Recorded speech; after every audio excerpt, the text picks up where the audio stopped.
రెండవ మనవి, నీ ప్రజలు శత్రువుల ఎదుట మొత్తబడినప్పుడు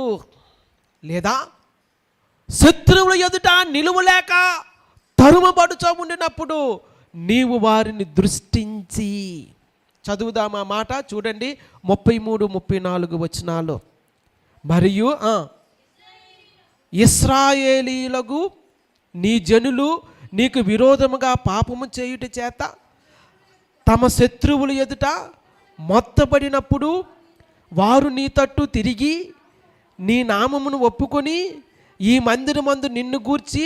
ప్రార్థనా విన్నప్పుడు చేయనప్పుడెల్లా నీవు ఆకాశమందు విని ఇశ్రాయేలీయులకు నీ జనులు చేసిన పాపమును క్షమించి వారి పితరులకు నీవిచ్చిన దేశంలోనికి వారిని తిరిగి రప్పించుము. ప్రియులారా, వారి అవిధేయ